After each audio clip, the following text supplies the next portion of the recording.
Assalamualaikum warahmatullahi wabarakatuh. Bismillahirrahmanirrahim. Bentuk pakaian wanita Islam dan hikmah menutup aurat. Agama Islam telah menjelaskan bagaimana bentuk dan sifat pakaian yang menjadi panduan dan rujukan oleh wanita Islam untuk dipakai oleh mereka bagi menjaga aurat dan tubuh badan mereka yang wajib ditutup kecuali muka dan kedua tapak tangan mereka sahaja. Di antaranya ialah yang pertama, hendaklah pakaian atau seumpamanya yang menutup tubuh badan mereka kecuali muka dan kedua tapak tangan mereka, sebagaimana hadis Rasulullah sallallahu alaihi wasallam iaitu, ya Asma'u, innal mar'ata iza balagat mahidha lan tasluh an yura minha illa haza wa haza, wa asyara ila wajhihi wa kaffaihi, yang bermakna, wahai Asma', jika wanita telah mengalami haid iaitu baligh, maka dia tidak boleh memperlihatkan auratnya kecuali ini dan ini. Beliau memberi isyarat pada wajah dan kedua tapak tangannya. Hadis riwayat Abu Daud. Yang kedua, pakaian yang tidak nipis yang boleh nampak tubuh badan wanita. Rasulullah sallallahu alaihi wasallam bersabda iaitu, wa nisaa'un kasiyatun 'ariyatun mumilatun ma'ilatun ru'usuhunna ka'asnimatil bukhtil ma'ilati la yadkhulnal jannata wa la yajidna rihaha wa inna rihaha la yujadu min masirati kaza wa kaza, yang bermakna wanita-wanita yang berpakaian tetapi tembus pandang, tidak menutup aurat, memperlihatkan bentuk tubuhnya seperti telanjang, mereka menggoda lelaki, berjalan dengan lenggang-lenggok dan rambut mereka seperti bonggok unta, yang wanita-wanita tersebut tidak akan masuk syurga dan tidak akan dapat mencium wangian syurga, padahal wangian syurga itu dapat dicium dari jarak yang ditempuh sekian dan sekian lamanya. Yang ketiga, pakaian yang tidak ketat, sendak dan melekat yang menampakkan bentuk tubuh badan mereka.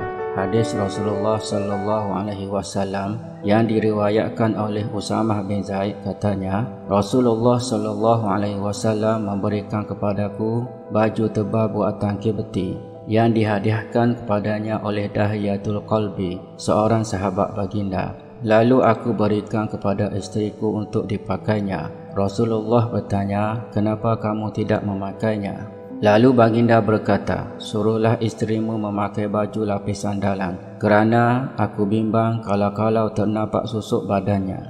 Yang keempat, bentuk pakaian atau fashion pakaian yang tidak menyerupai pakaian lelaki atau pakaian wanita kafir atau pakaian wanita yang rosak akhlaknya. Rasulullah sallallahu alaihi wasallam bersabda iaitu, an Abi Hurairah qala la'ana Rasulullah sallallahu alaihi wasallam ar-rajula yalbasu libsatal mar'ati wal mar'ata talbasu libsatal rajuli, yang bermakna dari Abu Hurairah, dia berkata Rasulullah sallallahu alaihi wasallam melaknat lelaki yang memakai pakaian wanita dan wanita memakai pakaian lelaki. Hadis riwayat Abu Daud.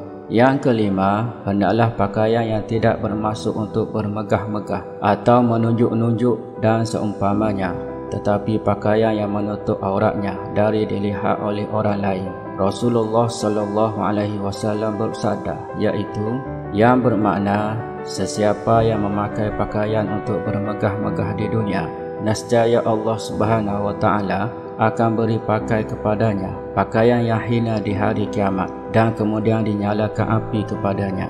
Yang keenam, tidak berlebihan tabarruj dan keterlaluan. Pakaian yang disapu atau disembur bawang yang kuat semerbak ketika hendak keluar rumah. Rasulullah sallallahu alaihi wasallam bersabda iaitu, kullu ainin zaniyatun wal mar'atu idza sta'tarat famarrat bil majalisi fahaya kaza wa kaza, yakni zaniyatan, yang bermakna setiap mata pernah berzina, begitu pula wanita yang memakai wangi-wangian kemudian ia melalui suatu majlis, maka ia itu begini dan begitu, maksudnya itu juga dianggap zina. Hadis riwayat Tirmizi. Dalam hadis yang lain, Rasulullah sallallahu alaihi wasallam bersabda iaitu, an Abi Hurairah qala Rasulullah sallallahu alaihi wasallam, tibur rijali ma zahara rihuhu wa khafiya launuhu wa tibun nisa'i ma zahara launuhu wa khafiya rihuhu, yang bermakna dari Abu Hurairah, ia berkata, Rasulullah sallallahu alaihi wasallam bersabda, wangi-wangian kaum lelaki itu adalah yang jelas baunya dan samar warnanya, sedangkan wangi-wangian kaum wanita adalah yang nampak warnanya namun kurang baunya. Hadis riwayat Tirmizi.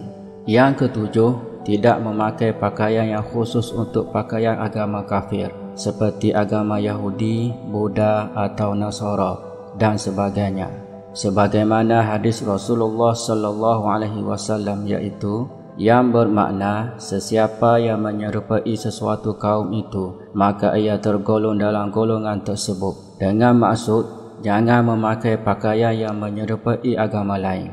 Hikmah menutup aurat. Setiap perkara yang Allah Subhanahu wa taala perintahkan kepada umatnya mempunyai rahsia dan hikmahnya. Di antara hikmah menutup aurat ialah, yang pertama, menutup pintu fitnah atau perkara yang boleh membawa kepada fitnah. Kerana aurat seorang perempuan, tubuh badannya boleh menarik kepada fitnah, permusuhan dan perbalahan di antara sesama sendiri. Banyak contoh-contoh kepada kita bahawa fitnah yang berlaku adalah kerana perempuan. Rasulullah sallallahu alaihi wasallam bersabda, yaitu ma taraktu ba'di fin nasi fitnatan adarra 'ala rijali min nisa'i, yang bermakna aku tidak meninggalkan ujian bagi kaum lelaki yang lebih berbahaya daripada wanita, yaitu wanita sebagai godaan yang paling berbahaya bagi kaum lelaki. Hadis riwayat Muslim dan Abu Daud.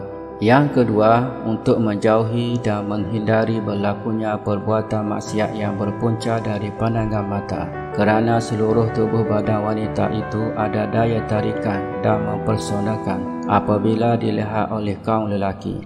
Daripada pandangan itulah boleh menaikkan nafsu jahat yang membawa kepada penzinaan, pemerkosaan dan maksiat. Yang ketiga, perempuan muslimah diperintahkan supaya menutup auratnya dengan sempurna bagi membezakan dengan perempuan Islam yang buruk akhlaknya atau dengan wanita kafir.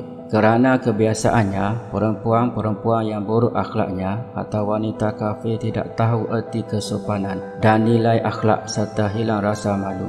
Yang keempat, iaitu seluruh kehidupan orang-orang Islam terikat dengan hukum syarak dan perintah serta larangan syarak, yang mana seorang perempuan muslimah diperintahkan supaya menutup auratnya dari dilihat oleh orang lain. Ia juga menunjukkan kuatnya iman seseorang muslimah kepada Allah Subhanahu wa taala. Baginya pahala dan balasan yang baik darinya.